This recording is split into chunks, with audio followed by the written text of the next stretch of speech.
श्रुती चव्हाण. संध्याकाळच्या 7च्या बुलेटिनमध्ये तुमचं स्वागत आहे. तत्पूर्वी आजच्या सोने चांदीचे भाव जाणून घेऊया. आज 24 कॅरेट सोन्याचा दर आहे 1,53,710 रुपये इतका. तर चांदीचा भाव आहे 2,40,000 प्रति किलोच्या आसपास. आता वेळ न दवडता पाहूयाच्या दिवसभरातील सर्वात महत्त्वाच्या आणि चर्चेतील बातम्या.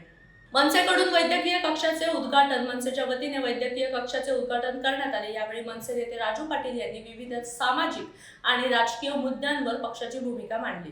खेडमध्ये प्लास्टिक मुक्त भारत मोहिमेची सुरुवात.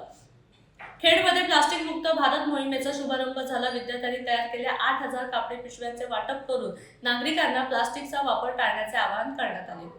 परटवणे फगरवटार मार्ग खचला, वाहतूक बंद. रत्नागिरीतील परटवटेवरचा फगरवटार रस्ता संरक्षण भिंतीच्या कामादरम्यान सुमारे 90% खचल्याने वाहतूक बंद झाली आहे.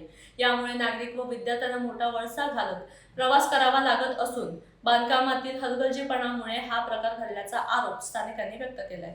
भाईंदरमध्ये इलेक्ट्रिक दुचाकीला अचानक आग. भाईंदर पश्चिम येथे झेप्टो डिलिव्हरीसाठी वापरण्यात जाणाऱ्या इलेक्ट्रिक दुचाकीला अचानक आग लागली. अग्निशमन दलाने तात्काळ आग विझवली असून या घटनेत कोणतीही जीवितहानी झाली नाही. राम शिंदे यांनी घेतली अण्णा हजारे यांची भेट. विधान परिषदेचे उपसभापती राम शिंदे यांनी राळेगण सिद्धी येथे ज्येष्ठ समाजसेवक अण्णा हजारे यांची सदिच्छा भेट घेत त्यांच्या प्रकृतीची विचारपूस केली आणि आशीर्वाद घेतला. फाउंटन गायमुख रस्त्यावरील खड्ड्यांमुळे नागरिक त्रस्त. फाउंटन हे गायमुख मार्गावरील खड्ड्यांमुळे भाजप शिवसेनेत आरोप प्रत्यारोप सुरू असताना नागरिकांना मात्र खड्ड्याचा मोठा त्रास सहन करावा लागत आहे. वाहन चालकांनी राजकारण बाजूला ठेवून तातडीने रस्ता दुरुस्त करण्याची मागणी केली आहे. गोगावलेंच्या पालकमंत्री पदाची पुन्हा एकदा चर्चा. रायगडच्या पालकमंत्रीपदी भरतशेठ गोगावले यांची 2 ते 3 दिवसात नियुक्ती होईल असा विश्वास शिवसेना आमदार महेंद्र थोरात यांनी व्यक्त केलाय. मात्र अधिकृत घोषणा अद्याप झालेली नाही. टोरण प्रकल्पाच्या रस्ते मोजणीला कर्जतमध्ये ग्रामस्थांचा विरोध. कर्जत तालुक्यातील टोरण जलविद्युत प्रकल्पासाठी प्रस्तावित रस्त्याच्या मोजणीला ग्रामस्थांनी विरोध करत उधळून लावला. जमीन अधिग्रहणाची प्रक्रिया पूर्ण होण्यापूर्वी मोजणी केल्याचा आरोप करत शेतकऱ्यांनी नाराजी व्यक्त केली.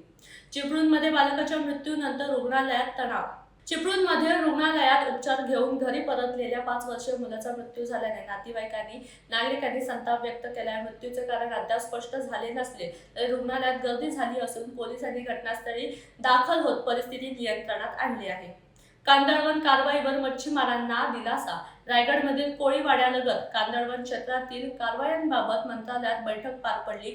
वनमंत्री गणेश नाईक यांनी मच्छीमारांच्या पारंपरिक हक्काचे संरक्षण करण्याबाबत सकारात्मक निर्णय घेण्याचे आश्वासन दिले आहे. केशवराव भोसले नाट्यगृहाला पुन्हा मिळणार वैभव.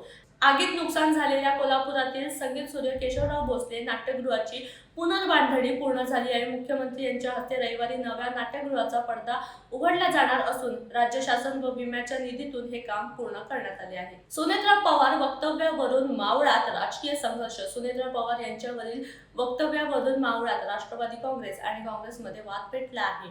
आमदार सुनील शेळके यांच्या इशाऱ्यानंतर युवक काँग्रेसने फलक लावत काँग्रेसला प्रत्युत्तर दिले आहे. तरुणांच्या नजरेतून राजकीय संवादाचे नवे प्रयोग. देशातील तरुणांशी संवाद साधण्यासाठी सुरू असलेल्या विविध उपक्रमांवर जेनझी तरुणांनी संमिश्र प्रतिक्रिया दिली आहे. क्या बोलती पब्लिक अभियान आणि मोहन भागवत यांच्या संवादावर तरुणांनी आपले मत व्यक्त केले आहे. छत्रपती संभाजीनगरात अभिजित दिपके आणि पोलिसांमध्ये शाब्दिक वाद.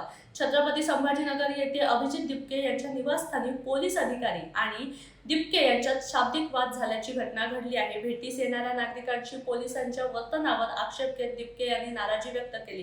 घटनेनंतर परिसरात काही काळ तणावाचे वातावरण निर्माण झाल्याचे पाहायला मिळाले. मनोज जरांगे पाटील यांच्यावरील पोस्टर प्रकरणी साताऱ्यात गुन्हा.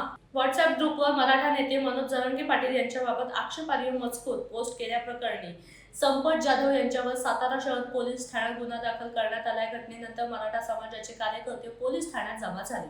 सिंहगड इन्स्टिट्यूट कर्मचाऱ्यांचा 20 महिन्याचा पगारासाठी संप.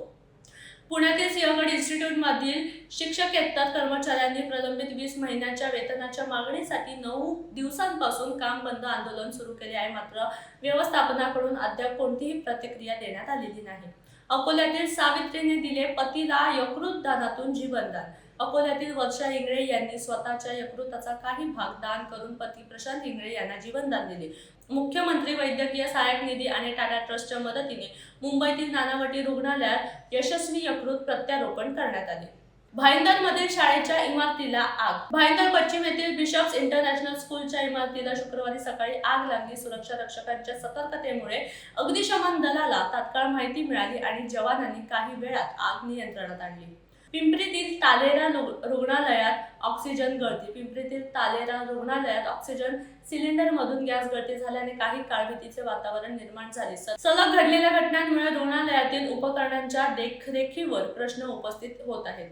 पवना प्रश्नावर राज शेट्टींचा सत्तातला इशारा. पवना धरणग्रस्तांचे पुनर्वसन आणि बंदिस्त जलवाहिनी प्रकल्पाविरोधात राजू शेट्टी यांनी आक्रमक भूमिका घेतली आहे. न्याय मिळाल्याशिवाय जमीन व पाणी देणार नसल्याचा इशारा देत 2 ऑक्टोबरला आंदोलनाची घोषणा केली आहे. तर अशा झटपट बातम्यांचा वेगवान आढावा घेण्यासाठी नवराष्ट्राला फॉलो करायला विसरू नका. भेटूया उद्याच्या नवीन बुलेटिनसह. तुर्तास धन्यवाद.